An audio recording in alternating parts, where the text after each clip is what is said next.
یہ کہانی کسی ملکہ کی نہیں، نہ کسی تاجدار کی ہے۔ یہ کہانی ہے ایک غلام عورت کی جس نے فرعون کے محل میں ایمان کا چراغ روشن کیا۔ جب زنجیر اس کے ہاتھوں میں تھی تب اس کا دل اللہ کے ساتھ تھا، اور اس ایمان کے لیے اس نے اپنے بچوں کو بھی اللہ کے حوالے کر دیا۔ سنیے فرعون کی بیٹی کی وہ خادمہ جو صرف نوکرانی نہیں، اللہ کی ولی تھی۔ تو شروع کرتے ہیں ویڈیو کو۔ بسم اللہ الرحمن الرحیم۔ شروع کرتا ہوں اللہ کے نام سے جو بڑا مہربان نہایت رحم کرنے والا ہے۔ حضرت ابن عباس رضی اللہ عنہما فرماتے ہیں کہ رسول اللہ صلی اللہ علیہ وسلم نے فرمایا کہ معراج کی رات میں نے پاکیزہ خوشبو محسوس کی تو میں نے پوچھا، اے جبرائیل علیہ السلام، یہ عمدہ خوشبو کیسی ہے؟ جبرائیل علیہ السلام نے فرمایا کہ یا رسول اللہ، یہ خوشبو اصل میں فرعون کی بیٹی کی، اس خادمہ اور اس کی اولاد کی ہے جو خادمہ اس کا کنگھا کیا کرتی تھی۔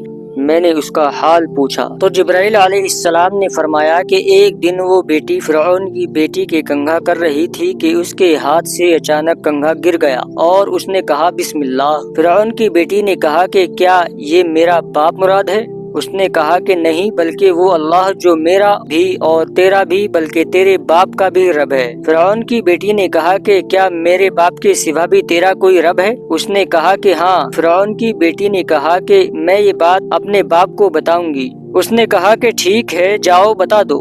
چنانچہ فرعون کی بیٹی نے اپنے باپ کو ساری بات بتا دی۔ فرعون نے اس کو بلایا اور پوچھا کہ اے فلاں عورت، کیا میرے سوا بھی تیرا کوئی رب ہے؟ اس نے کہا کہ ہاں، میرا اور تمہارا رب اللہ ہے۔ بس پھر کیا تھا، فرعون کو جلال آیا اور فرعون نے حکم دیا کہ ایک پیتل کی بنی ہوئی گائے لاؤ۔ چنانچہ وہ لائی گئی، اس میں پانی ڈال کر خوب گرم کیا گیا، پھر اس خادمہ کے بچوں کو ایک ایک کر کے اس میں ڈالا جانے لگا۔ خادمہ نے اس دوران کہا کہ میری ایک خواہش ہے۔ فرعون نے کہا کہ تیری کیا خواہش ہے؟ اس نے کہا کہ میری یہ خواہش ہے کہ میری اور میرے بچوں کی ہڈیوں کو ایک ہی کپڑے میں ڈال کر ایک ساتھ دفن کر دیا جائے۔ فرعون نے کہا کہ ٹھیک ہے، تیری یہ آرزو پوری کر دی جائے گی۔ چنانچہ اس کے بچوں کو پیتل کے اس گائے کے اندر برابر ڈالا جاتا رہا، یہاں تک کہ اس کے شیر خوار بچے کی نوبت آئی تو ماں اس کی وجہ سے ہمت ہارنے لگی، تو بچے نے کہا اے ماں، مجھے بھی ڈال دو، کیونکہ دنیا کا عذاب آخرت کے عذاب کے مقابلے میں بہت ہلکا ہے۔ تو دوستو، جو شخص اپنے دین پر قائم رہتا ہے اور اللہ تعالیٰ کے حکم کے مقابلے میں کسی ملامت گر کی ملامت سے نہیں ڈرتا تو اس کو اللہ تعالیٰ اجر عظیم عطا کیا کرتے ہیں۔